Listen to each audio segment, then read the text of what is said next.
Hey man, say man, it is that time once again for me to talk about 4 Nights of the Apocalypse. Hope you all had a good week. As of this video going up, mine's been decent. So let's get right into the meat and potatoes of this shit. It is chapter 235 titled Visitors from Beyond.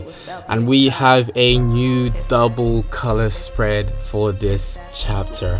And look, we have the Knights of the Holy Grail all stanced up, just posing, and I can't lie, they deadass got this shit on. Look at them all dripped out. The colors, I love Nakaba's coloring style for outfits, man. Sometimes he misses, but this isn't one of them. This isn't one of them. So we have obviously the spear guy, which you can see takes a lot of looks from, I'd say more so Isolde than Tristan, if that is their kid. We got the mage over there who, can't lie, arms along, yeah, she can reach where she needs to, no problem.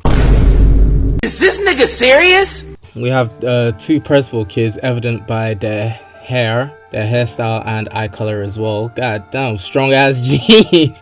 It feels like with the girl, Annie's jeans low-key were fighting back at one point, compared to not seeing some Percival. It feels like outside of the hair, Percival's jeans didn't really fight back at all. And then we got big Galahad, to just, well, not so big Galahad, because he's a shrimp. He's just there, sitting on a rock, looking nonchalant with a katana at his side as well. And we also have this large mirror, which Nakaba has put in the middle, so it's like the first main thing we see before we look at the characters, which makes me think maybe that mirror is like the portal on how they got here from the future. But yeah, let's get straight into it. So we go down to see that they're being watched by a group of Arthur Caff's holy knights, as they're just trying to enjoy the time they got off before looking for the knights again. And we go to fine shit over here talking about how, despite being fakers, the intensity from that man, specifically Lancelot, just had pretty much floored her, with Galahad just mumbling to himself how he's more floored by how much skin she shows. And her name is Lewark. Am I pronouncing it correctly? Someone help me. And then she's just like, well, if you're that curious, you could get a little hands-on. It should have been me, not him! It's not fair! The Lancer guy telling her not to pick on him, with Galahad just looking away. And honestly, it's a fair point. It's a fair point. She's over here talking about the objective, the main mission. And Galahad is over here distracted, bro. Come on. I mean, I don't blame the nigga. I don't blame the nigga at all. And the Lancer's just like, one of them was called Lancelot, if you remembered, and asked Galahad his thoughts, since, and that's probably his dad. With Galahad telling him that it drives him up the wall, and states that the real one is 10 times stronger than him. Huh? You mean to say the Lancelot gets even stronger than he is already? Wow, I mean, yeah, that sounds about right. That sounds about right, to be fair. But Lewark states that the fake Percival was more of a menace, with the Lancer stating that even copying his hairstyle and everything, which gets the attention of the two. Are they technically? They're not twins technically, but like they're and even saying that the hair color is that real dedication to it. The fencer girl stating that the real one doesn't look like that much of a dope, while her brother seems to just be chuckling to himself, with her asking the guy Carr, that's his name it seems, what's so funny, and he states that his sister Longren asked how it was fighting the many ways, with I'm gonna just call her Lohengrin, stating it made her doubt herself, and that it felt like her moves could all be read. And it seems they're talking about Gwen, as Kara's talking about how they was able to freely change her size, the weird girl, and said that it sure felt like the real Gwen to her, which made the spellcast, which made Lewark. Like, it's gonna be hard keeping track of these names while trying to know how to pronounce them. So I'm gonna need y'all niggas help, please, and thank you. We've gotta look at this nice ass nigga, bro, sweet ass nigga, talking about some, hey, do you want some jerky? And goes over to hand over the bag, but she's teasing him even more, talking about some, sure, I'll let you have a big tut as well, with him immediately turning away from that as she takes the bag. But she bites down onto the jerky, stating that why would the invincible master of the sun be turning huge and small like that? She's the most amazing holy knight there ever was. Don't lump her in with that girl. She states that the guy with long silver hair irks her the most since he was able to fully deflect all her spells, and wonders what kind of magic it was, with the lancer stating that it's not magic, it's a mystical sword move capable of repelling all offensive magic. It's called full counter, the failed build ability of Tristan the hero. They say his, I'm sure it meant to say father in the translations, was even more adept at it, because Bartris doesn't know full counter, neither did the Demon King. But most of all, he bore these goddess wings and says that he never knew anyone had inherited goddess blood apart from him, and they all just wonder who they could possibly be, because I doubt they're mere charlatans posing as the four knights of the apocalypse. Again, my whole theory yesterday of the dystopian future of the knights, because these niggas seem to have some familiarity with them in the future, so that sort of confuses a lot of things I stated or theorized last week, doesn't it? And then Galahad just breaks it up, stating that, listen, we're here, the whole reason we're here and that we were chosen is to make the deformed right again, and that there's no reason to get all stoogey like that to warm up with these guys, talking about the guys, people who had been watching them for a while now, as they try literally jumping them, whole house mad type shit, and they literally just let it all go out. But they all stand up with cards cooler go upon the Spirit Spear Chastifolk first form Guardian, and the pendant, which we know Narcius has, transforms into a bunny to block the attack. Yo, what is going on in this? Alright, and then the mage teleports up above the attackers, starts cast this spell called Frozen Grave, freezing some of their assailants. Solid.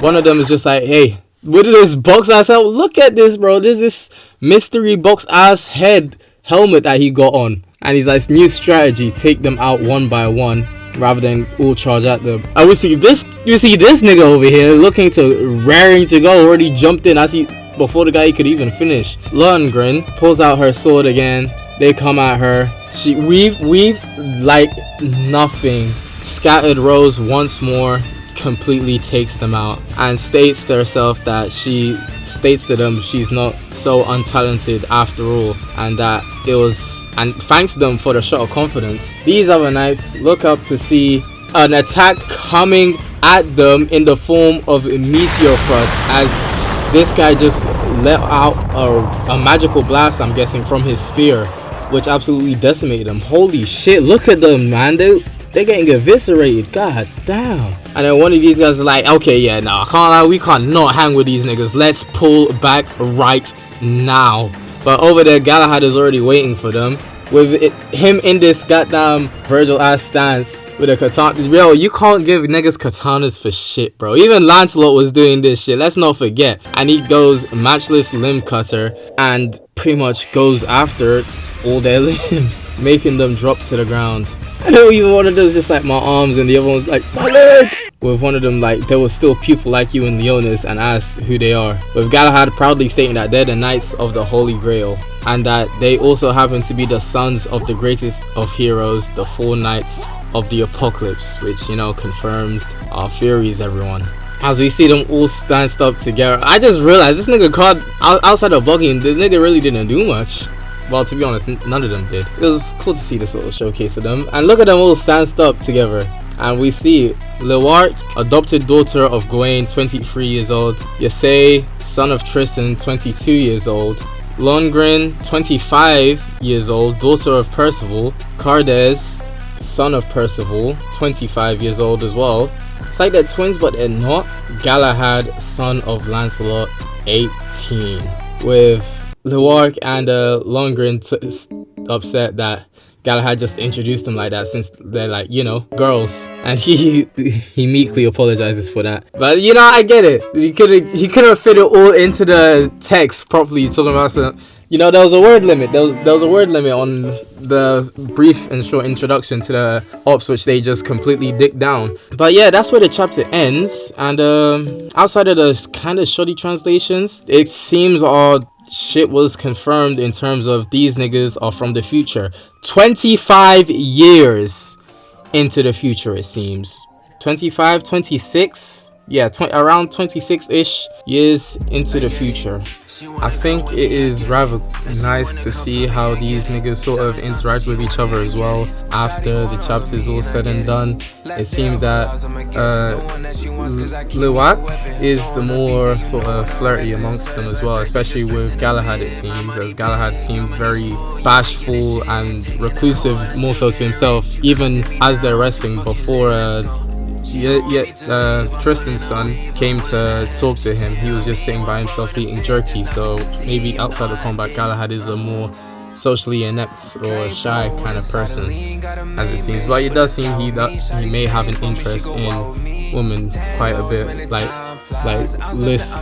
I can't say the names. It's frustrating me. But yeah, them sort of thinking about the versions of the knights that they know and love, comparing them to our beloved knights at the moment, it sort of puts me through a loophole, as they obviously seem to have had some interactions with the knights in the future. So maybe the knights really drastically changed their appearances as they grew up. We know Tristan's hair gets longer, maybe to the visages a bit more that we see them in. But then with the whole situation with Gawain having to have adopted a child, does it really mean someone was never suitable for her? Or is it a case of maybe is this mage because her hair is sort of white like Balin's, right? It's the same sort of color as Balin's hair, and that he has long limbs too. Maybe that is Balin's daughter, except maybe circumstances happen to where Balin had this child with another woman. Maybe Gawain is incapable of having kids because of the fact that she's technically like an artificially made human in a way.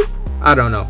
Or it's maybe a case of things happened and maybe Gawain's body isn't even her body no more. Maybe she had to switch bodies in some weird way, because Lewak does mention that the actual Gawain wouldn't be turning big and small the way that our one does. So it's like there's a lot of discrepancies and differences. Maybe it's a case of the knights that they were raised by aren't the actual ones, but then that doesn't make sense as to how Longren knows Scattered Rose then, but who knows. There's also been no sign of that mirror either, the one that was in the color cover, which makes me wonder that it's obviously something important to them. Maybe it's the means of getting to and from their version of Camelot. Maybe their future isn't as bleak as I may have guessed, because compared to the knights as we saw in that little fight in the previous 2 chapters, it seems they aren't really at that level.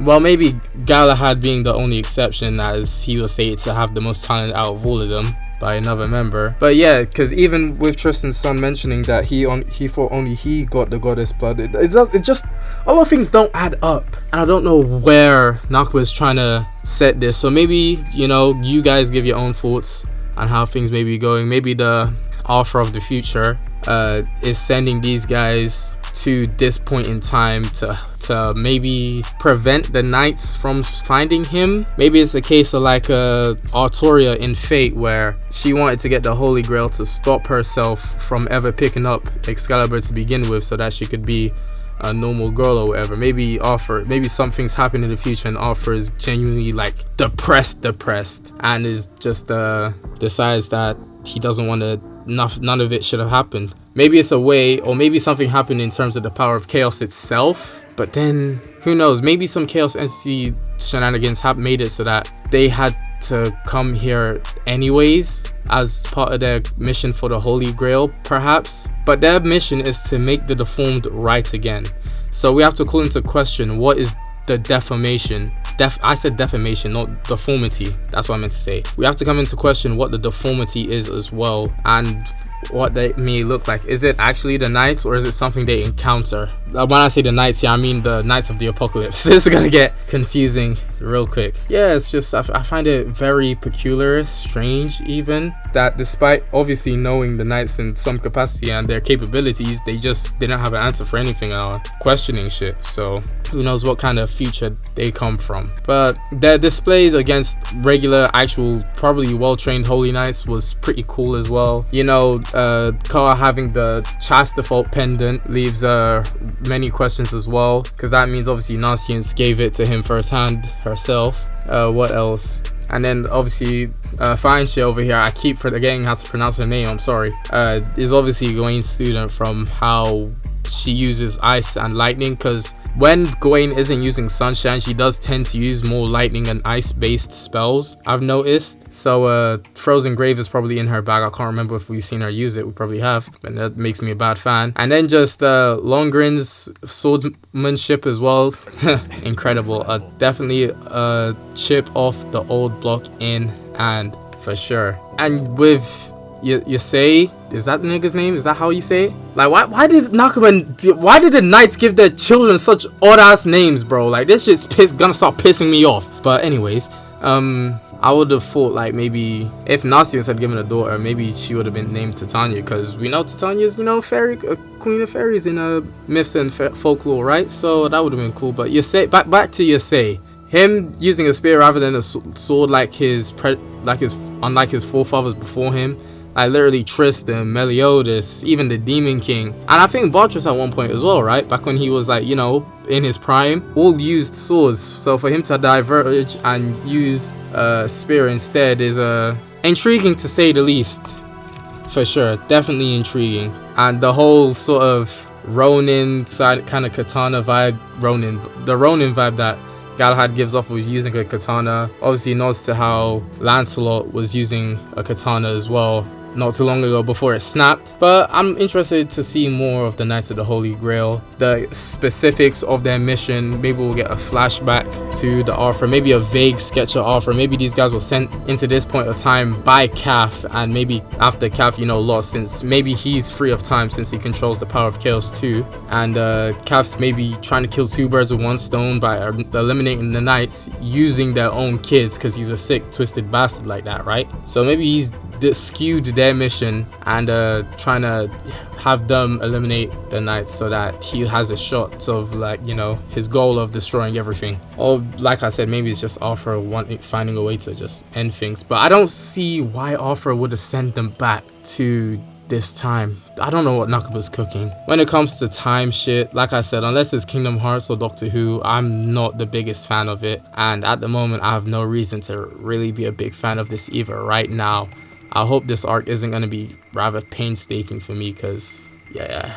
But outside of that, it's yeah, these niggas are cool. I can't wait to see more of them, see their innate magical abilities. I have some theories. Well, not really. I have some thoughts on their capabilities, but who knows? Maybe they're not even, because they're in their 20s and they're not really that strong. These niggas are probably like a little bit above average holy knights, maybe around the level of Gilthunder done back in their prime. Gilthunder, Hauser, maybe that sort of level-ish, maybe a little bit above that, because the knights were able to deal with them lickety split. So maybe I'm not giving them enough credit, but only time can tell. But yeah, that's all I have to say on this chapter. Thank y'all for watching. Take care, have a good weekend, have a good week even after that. I'll see y'all next week. Well, I might even see y'all Sunday, because I'm supposed to get that chain soldier video done, right? Yeah, we'll find out in a bit.